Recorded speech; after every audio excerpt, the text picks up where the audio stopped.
कहते हैं कुछ चीजें ऐसी होती हैं जिन्हें कभी नहीं छेड़ना चाहिए, कुछ दरवाजे ऐसे होते हैं जिन्हें कभी नहीं खोलना चाहिए और कुछ रहस्यों को हमेशा दफन ही रहने देना चाहिए। लेकिन इस गांव में एक परिवार ने इन चेतावनियों को अनसुना कर दिया और अब उनका नाम सिर्फ एक कहानी नहीं बल्कि एक चेतावनी बन चुका है।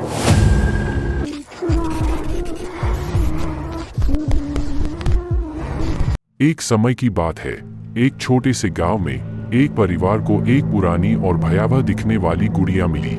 वह गुड़िया सुंदर थी लेकिन उसे देखकर कुछ अजीब सा लगता था। गुड़िया के पास ही एक छोटा सा पुराना डिब्बा मिला जिस पर अजीबोगरीब चिन्ह बने हुए थे। लेकिन परिवार ने उसे नजरअंदाज किया और गुड़िया और डिब्बा दोनों को अपने घर ले आए, इस बात से अनजान कि उन्होंने एक भयावह शक्ति को जगा दिया था।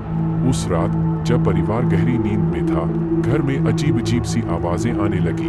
अंधेरे में धीमी फुसफुसाहट, जैसे कुछ भारी चीज फर्श पर खींची जा रही हो, और पुरानी लकड़ी की चरमराहट। लेकिन परिवार ने इसे केवल हवा की शरारत या पुराने घर की सामान्य आवाज समझकर छोड़ दिया और सोते रहे। सुबह ने बीमारियों को साथ लाया।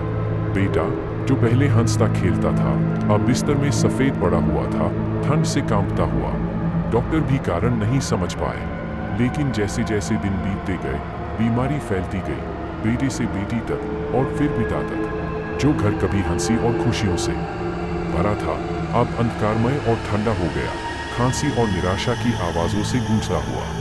दादी, जिन्होंने कुछ अजीब महसूस किया, उस पुराने डिब्बे की ओर खींची चली गई। डिब्बे के अंदर उन्हें प्राचीन लेख मिले। यह एक शाप था जिसमें कहा गया था कि यह गुड़िया की आत्मा से जुड़ा हुआ है। जैसे ही उन्हें सच्चाई का एहसास हुआ, दहशत ने उन्हें घेर लिया। गुड़िया की आत्मा मुक्त हो चुकी थी और धीरे धीरे उनके परिवार को निगल रही थी। वह जानती थी कि क्या करना है, लेकिन शाप का बोझ उनके ऊपर इतना भारी था कि पूरे कमरे में भय की एक घुटन भरी भावना फैल गई। अपने अंतिम उम्मीद के साथ परिवार ने दादी के निर्देशों का पालन किया और गुड़िया को वापस डिब्बे में रखने के लिए अनुष्ठान किया। जैसे ही अनुष्ठान पूरा हुआ, घर में एक भयानक चीख गूंज उठी। अगले ही पल परिवार बिना किसी निशान के गायब हो गया। तब से उस छोटे से गांव में उस घर को शापित माना जाता है। कोई भी उस घर के पास नहीं जाता और कोई भी उस भयानक घटना को भूल नहीं पाता। गुड़िया और उसके शाप की कहानी पीढ़ी दर पीढ़ी सुनाई जाती रही, गांव की सबसे डरावनी किंवदंती बनकर।